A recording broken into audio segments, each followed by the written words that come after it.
So here's this pure positive energy from whence you have come.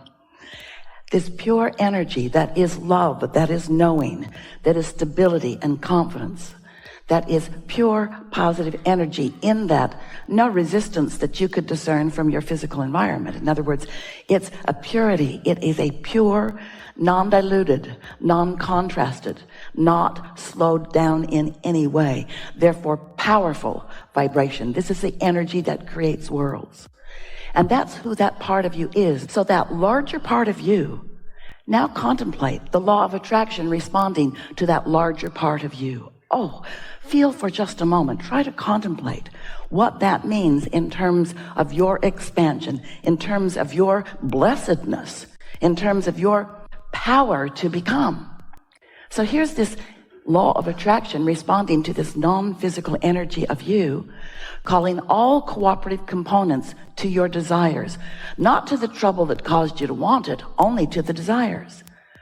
So what's being summoned on your behalf to that larger part of you is all that you are asking for. The freedom and the clarity and the abundance and the wellness. Everything that you are asking for is being summoned on your behalf to that larger non-physical part of you. All cooperative components gathered. Sometimes you catch a glimpse of it and you stand in amazement at the perfection and the bigness and the wholeness of what's happening on your behalf. The question that this forum wants to ask of you and answer, to the degree that you can let it in: how cooperative are you in your componentness? Are you a cooperative component, or do you stand as a vibrational holdout, defending where you stand in your defiance of well-being? Of course I want more money, if I could only get more money. Everyone wants more money. Don't be stupid about that. Of course everyone wants more money. I want more money. But where is the money? Money just does not come to me. Money has not been coming to me. There is no money. And we say, that's the way you hold yourself in vibrational defiance of the money that's being called. The cooperative components are being gathered. Are you one? Not right then. It's all right. We like your eagerness of life. Oh, it's not telling you that. He's just saying be respectful of those around you. Well, you know what? You can say anything you want here in this room. And he can too. So if he tells you to be quiet, he can do that too. Isn't it nice that we are all here together? In this room, no one will throw you out. There will just be a lot of people that want to. But they will be in resistance of their own well-being. And you will be the teacher that helps them to know that you get to do what you want to do, and they get to feel about you the way they want to feel about you. But can you imagine the chaos if everyone did that? We're glad it's only you here today. And now we would like to tell you to shut up.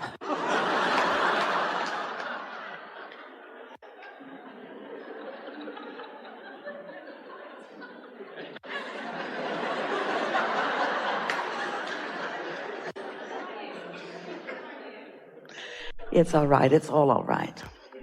So as we're playing together here today, it's our desire that we can help you to feel the pure essence of your well-being. We want you to find that feeling place that allows into your experience what you want.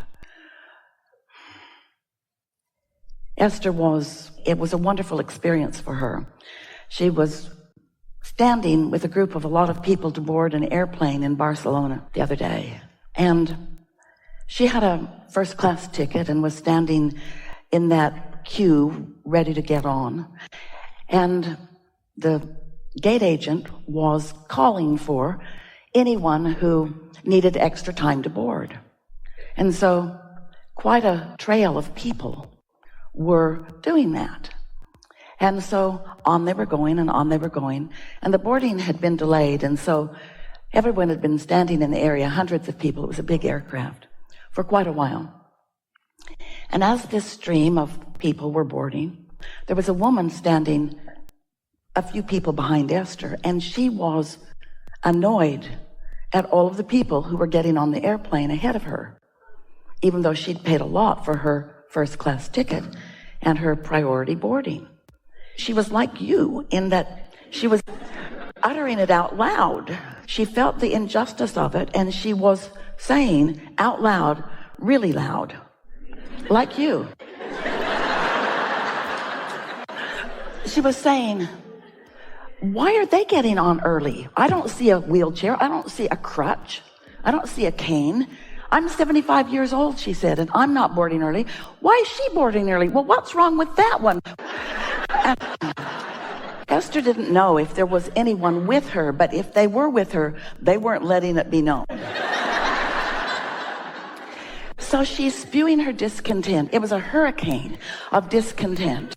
And then as they're walking down the jetway, she's walking behind Esther, a few people, and she's still spewing her discontent.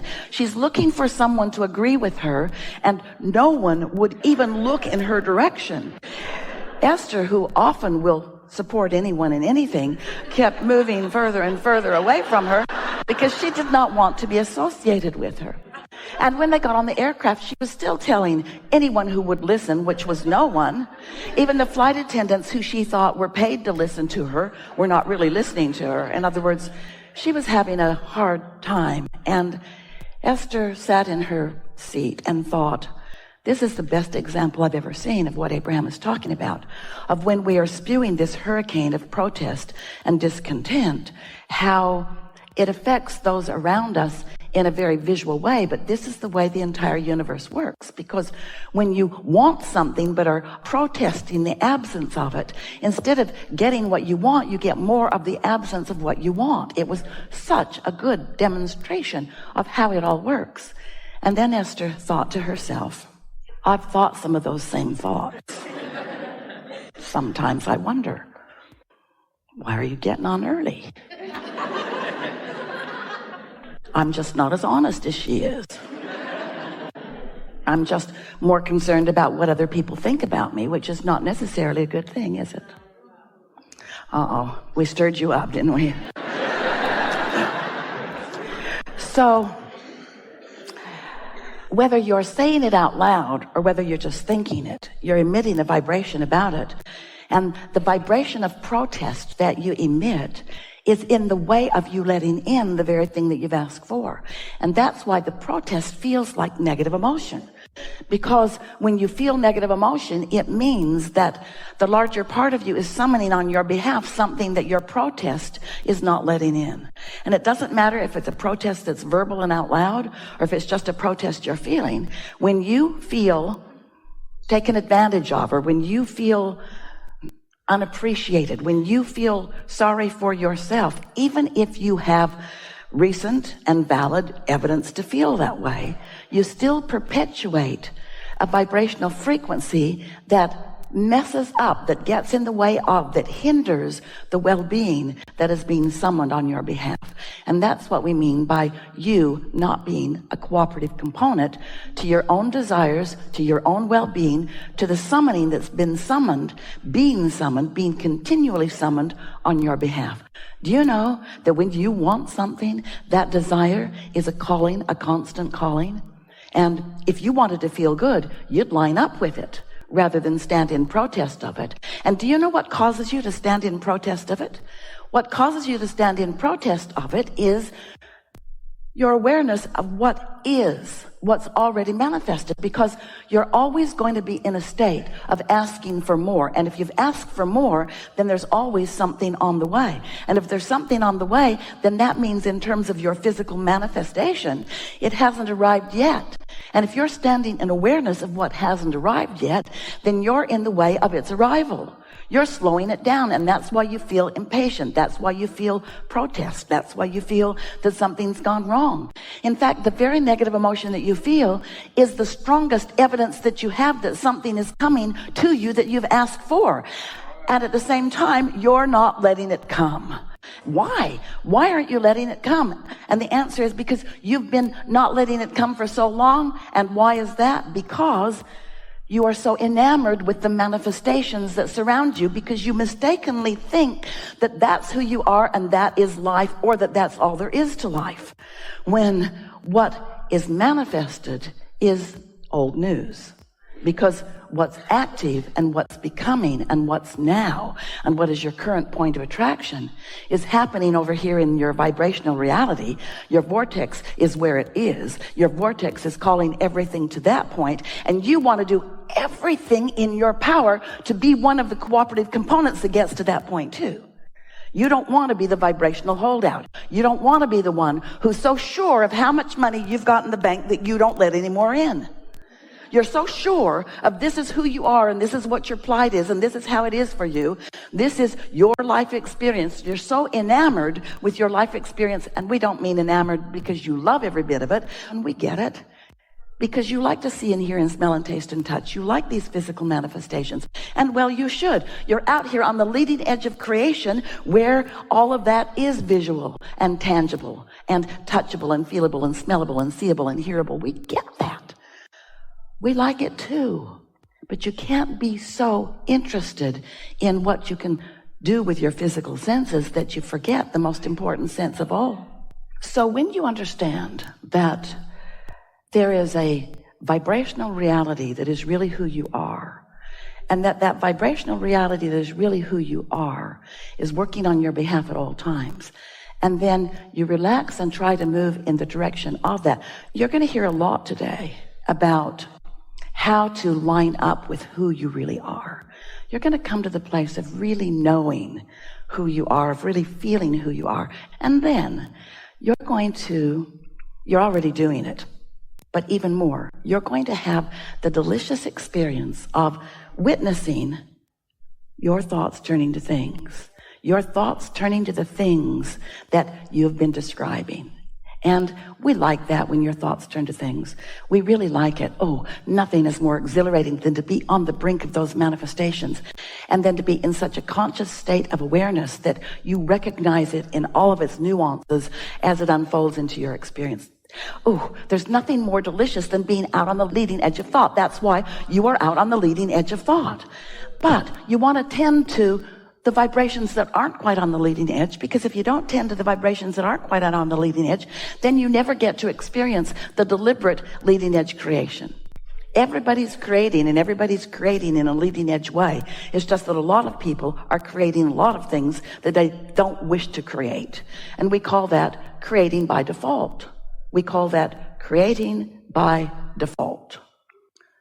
So today here, we want you to know, this is important. Just take a minute and take this in. Your inner being knows where you stand in your physical body in relationship to everything that you want to be.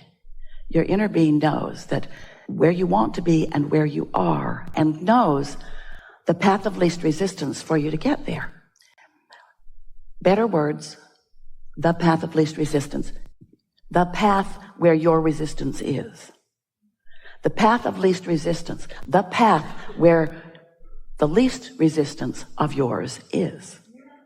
The path that you are most likely to allow yourself to find what you want in spite of yourself. And in time, you won't be in the way. So things can still work out for you even though you are in the way. But, when you get out of your own way, by no longer being so aware of what is and being more ready to, hear the operative words, get out ahead of it. And what's it? Get out ahead of what has manifested, so that you're not holding what's coming to the standards of what's already manifested. Does that make sense to you?